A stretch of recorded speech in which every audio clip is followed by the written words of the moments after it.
Yaboy Sky, and I'm here to talk about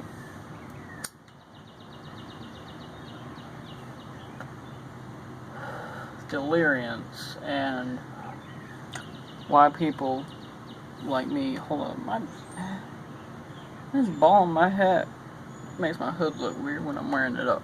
But anyways, I'm here talking about deliriums and why people like me will like to do them. Now, the first thing is deliriums make you delirious, obviously, and it's an interesting feeling because usually humans don't feel delirious unless, an example, you don't get much sleep, or if you're lost somewhere. Those are just two examples I can think of at the moment.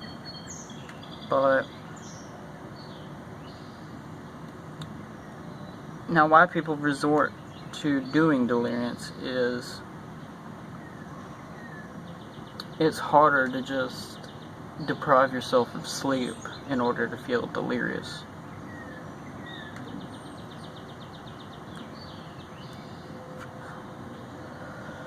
And what I like about feeling delirious is just feeling confused and forgetful the whole time, but only for a few hours. Now, there's a lot of things that cause some humans pleasure that, can you shut the hell up? But that come with a downside. I said, can you shut the hell up? I fucking killed a bird before, I ain't afraid to kill one now. But, yeah, aside from that annoying bird, yeah, like a downside would be, like, if you do deliriums too often, shut the fuck up. If you do them too often, they gonna fuck up your brain. And one thing is, for people that do diphenhydramine too often, is you get a side effect, a long-term side effect, which most people have nicknamed diphenbrain, which I've had in the past. It's where even if you're not on diphenhydramine and you haven't taken any in a long ass time, you're... Interrupt me one more time. I gotta ignore that bird. Yeah, if you take them for like a long time, it messes up your brain to where you end up hallucinating even while you're not on the medicine. I call it medicine whenever, you know, it's supposed to be used, or diphenhydramine is supposed to be used as a sleep aid, or since it's an antihistamine for allergy purposes, like say you got a runny nose and your eyes are watering a lot, just take some Benadryl and you'll end up feeling better, basically. And even if you have like a small allergic reaction, like say if you're allergic to something, but not to the point of how most people are allergic to peanut butter, you take the Benadryl and it'll make that allergic reaction hopefully go away. And hopefully you don't need like an EpiPen shot to save your life. But in high doses, you know, causes you an hours of trip where you don't talk at all, your mouth is dry, as Sahara Desert, Death Valley, and just and it's funny. Diphenhydramine, you're supposed to, well, it's supposed to be able to be used as a sleep aid, but in high doses, it'll end up not letting you sleep at all. Like, if you take high doses and you end up getting tired, if you try to sleep and it's not, you ain't gonna fall asleep. Not at all.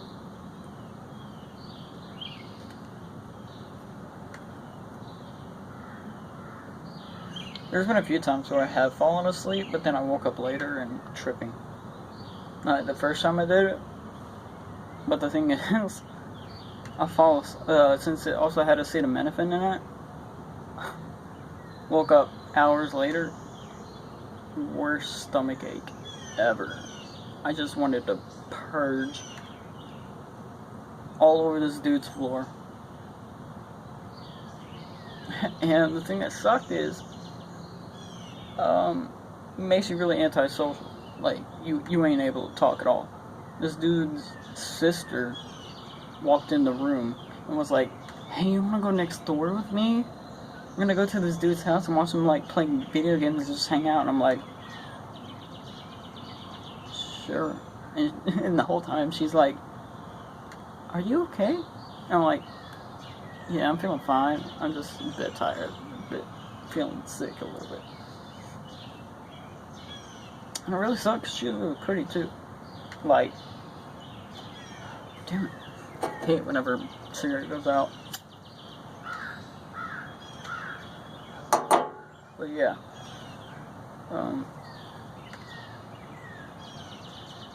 Deliriousness. It's just such a crazy feeling. Especially whenever, I hate it whenever I do some diphenhydramine. I start to remember something, and when I start thinking really hard about it, out of my mind. And I'm like, wait, what was I just thinking about? And I try really, really hard to remember it, and it's just out of my brain. The weird thing about diphenhydramine is that it works in the back of your mind. I think it's the cerebellum, and it just blocks a whole lot of processes. And like most actions that part of the brain would be able to do, you can completely forget it. And like motor functions, fucks those up pretty bad. Like walking makes you feel like you weigh 800 pounds.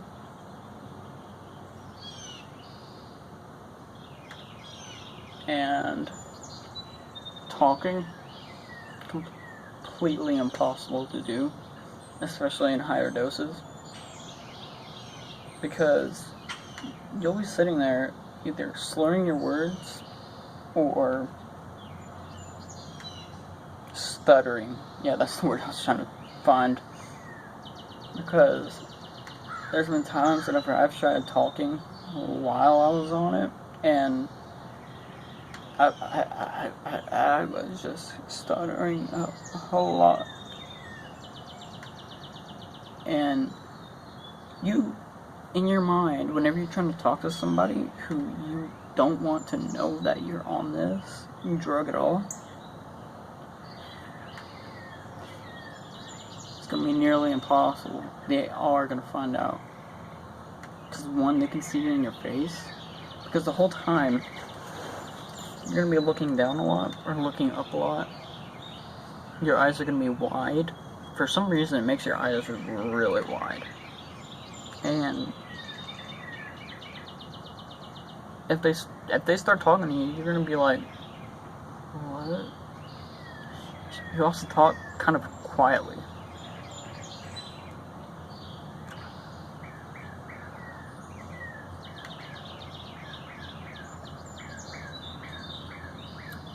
And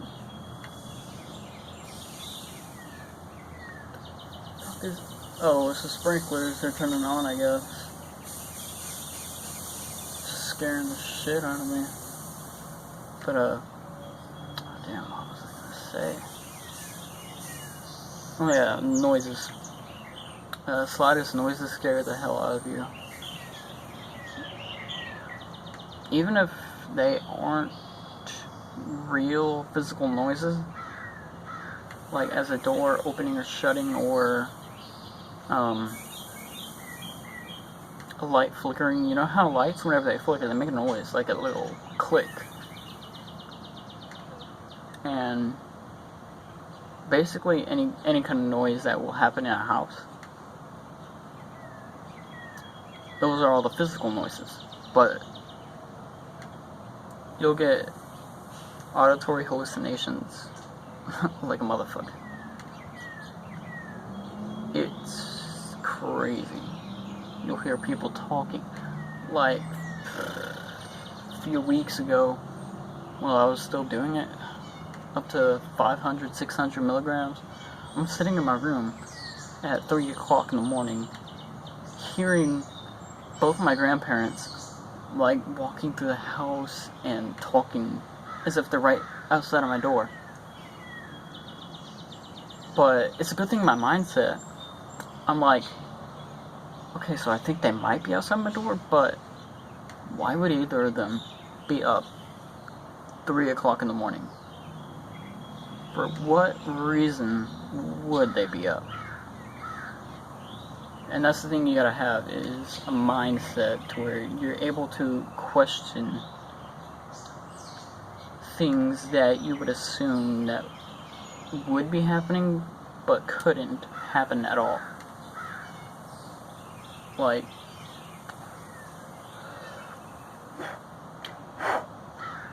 if you're having olfactory hallucinations, which are smell hallucinations, like a scent that you would smell,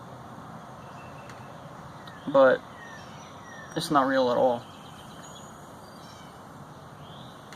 Like, the biggest olfactory hallucination I have mostly all the time is I'll smell weed whenever there's no weed around, no one's smoking weed. I'll be in my room and I'm wearing clothes that I've never worn while smoking.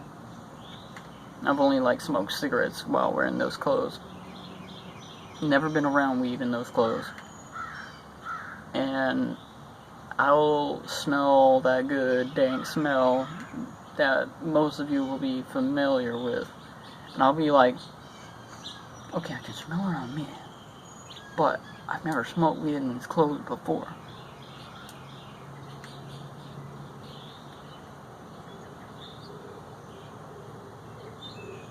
And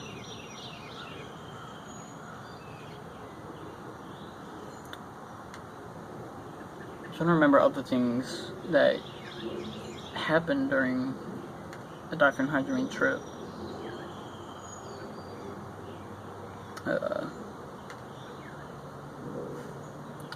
One of my favorites. If I could, I would put it up on the screen right now, but I don't usually go into editing my videos ever, so if you try talking to people online, and if you're using a phone, this will happen inevitably. It's not avoidable at all. You will say things that you did not know you said at all. In fact, one time the second time I tried 600 milligrams. Now, apparently, over 500 milligrams and over is a lethal dose, but it's a good thing I never overdosed to the point where I needed to go to the hospital. But, the second time I did 600, I was talking to my friend Emma, and at first I didn't think I was tripping that hard. Now, I have no memory of this happening at all. I must have been somehow unconscious, but my subconscious mind was working while also having my motor abilities working. And I was talking to her, then eventually made a Facebook group with 2 of my friends from Arizona and one of my other friends from Tennessee, which is Penny and Ariel from Arizona, and then my friend Taylor. Now, I don't know why I made this group, but then I ended up talking and saying so much shit that I did not know I was saying at all. It was just the trippiest thing ever.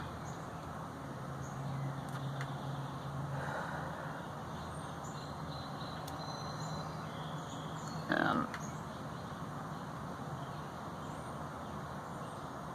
I'm gonna say, the lignants, they can kick your ass, man. The hangovers that they give you. Now, there are all kinds of drugs that people say that give you a hangover, like, the shittiest hangover would be from alcohol, and then some of the good hangovers, I would say, would be from diphenhydramine.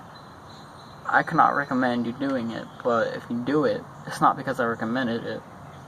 So you can't just go ahead and say, oh, I saw this guy on YouTube, he was talking about deliriums and diphenhydramine and dimenhydrinate, and I thought I might as well try it because he tried it. Yeah, no, don't pull that shit on me. I'm gonna be responsible for your near overdose or death.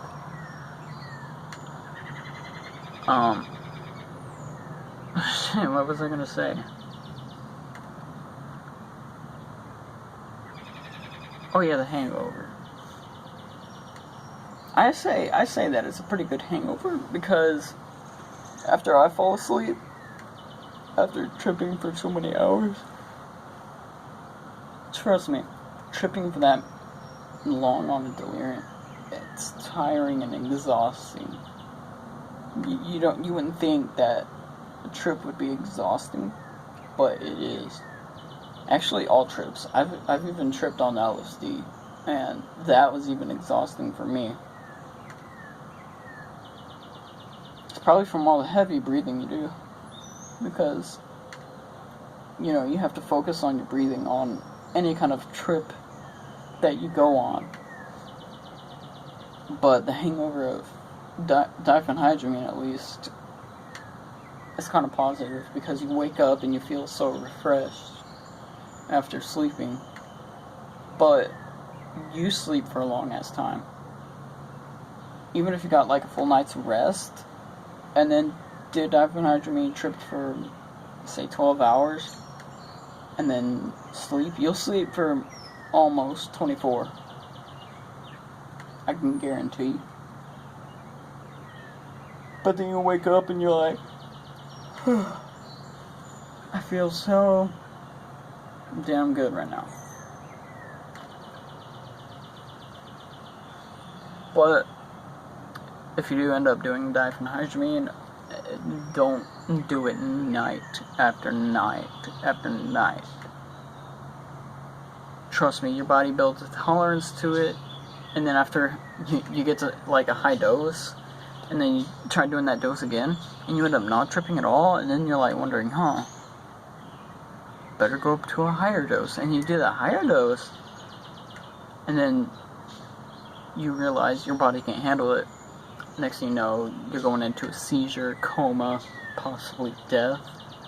And if you live alone, I wouldn't even know. I couldn't say that I would ever do diphenhydramine alone. Like, if I lived on my own, no, I couldn't do that.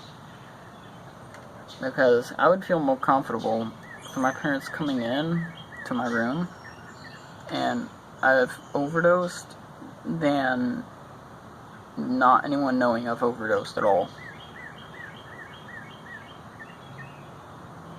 Because I'm a person who actually wants to live. And by that, I mean I want to live, and I want to live young, and I want to make sure that the young years of my life are filled with all kinds of activities that I was able to enjoy. Because I saw how it affected my dad. Like, my dad probably wanted to have as much fun as he wanted. Like, my dad would probably still be a like, touring musician today if he hadn't had me and my sisters at such a young age. Like, I saw how he always just wanted to play video games whenever he's not working, or go practice with his friends while he's not working. But, you know, you just can't do that while you have kids, because you have to take care of them. And if you end up not being with the person that you basically had babies with, then child support, and we all know that's a bitch to deal with. I don't know that personally, but I see how my dad has to deal with it. How my dad actually has to deal with child support from two people. My mom and my stepmom, and I can't imagine, because that's another thing that you have to waste money on now. Because the first thing you have to waste money on is, like, medical bills for you and your children, and also you have to pay for food for you, but also your children. And also, if you're going to be in the belief of Christmas or birthdays or whatever, you have to pay for that stuff as well, because you want to make your children happier than you could have ever been. It's just a thing that I've noticed with all parents, because they notice how they fucked up, and they don't want their children to fuck up. So they're trying to make their children happy as hell. So that's why I, unlike most people, want to have children at a later age. Like, I'm 18 right now. If I had a child right now, no, fuck that. I haven't even finished high school yet. Like, once I'm done with high school and go through college, I mean, sure, but, you know, I want to make sure I don't also have to pay for child support, so fuck that, get married first. And not only that, but it's just such a corrupt world now. I don't want to have a child and have to deal with corruptness. Like, it sucks that I have to deal with it. Couldn't imagine having a, 5-year-old having to be scared to go to school because they're scared you might get shot up, or get scared that, you know, now, these days, they are required to have a school resource officer in the school. Not just to protect the school, but to also be there for the students in support. I can imagine in a few years they're going to have armed military police officers. Which, by the way, my sister is now. And that's pretty exciting. She just graduated a couple days ago on Thursday. And that was exciting, because I got to go to Missouri, got to see some cool stuff there. And yeah, I just don't want to live in a world where I have to send my child to a school where I have to have, armed militants in front of the school, and then also inside the school, marching around with, M16s, and then an M9 in their, as their sidearm.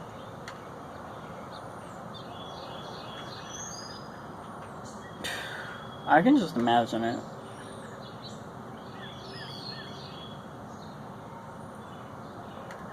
Now, the one thing I'm not scared of with my children, if I were to have children, is drugs.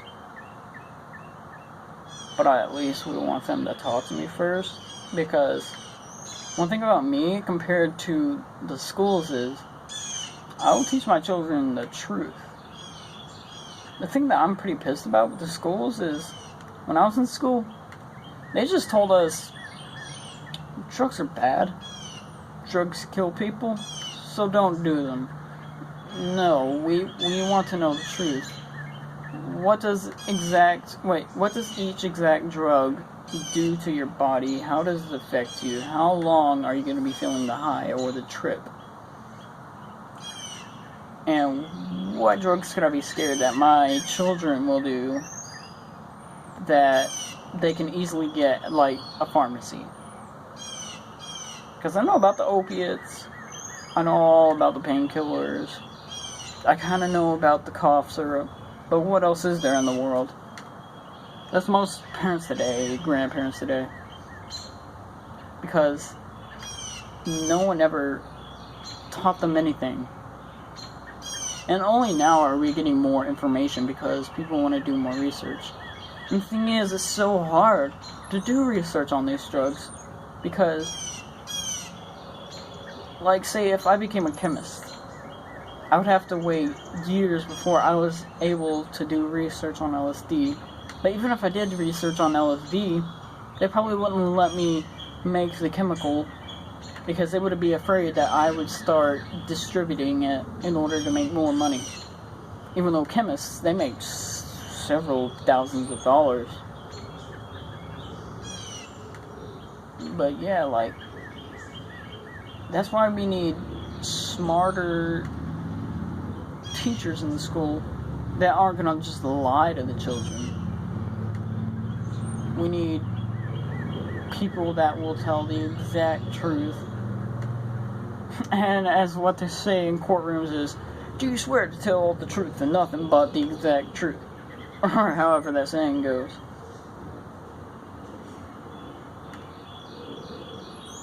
Because it would just make the world a whole lot better. Because only after years of doing research, I know what drugs I'm scared of doing, and I know what drugs I know I'll be fine if I do them.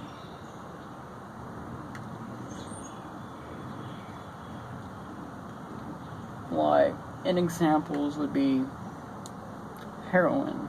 Heroin's one of the easiest drugs to overdose on. And